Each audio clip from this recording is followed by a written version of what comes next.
গীতা কর সাধনা,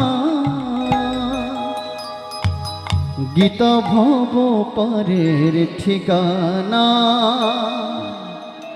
দেখুন, ভবপাড়ে যেতে হলে আপনাকে গীতার সে ঠিকানাটা নিয়ে যেতে হবে। গীতা হচ্ছে কি ভবপাড়ের ঠিকানা।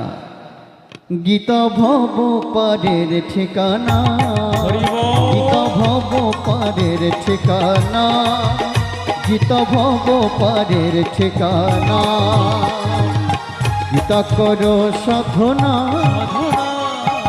গীতা করো সাধনা, গীতা ভবপাড়ের ঠিকানা, গীতা ভবপাড়ের ঠিকানা, গীতা ভবপাড়ের ঠিকানা, গীতা ভবপাড়ের ঠিকানা।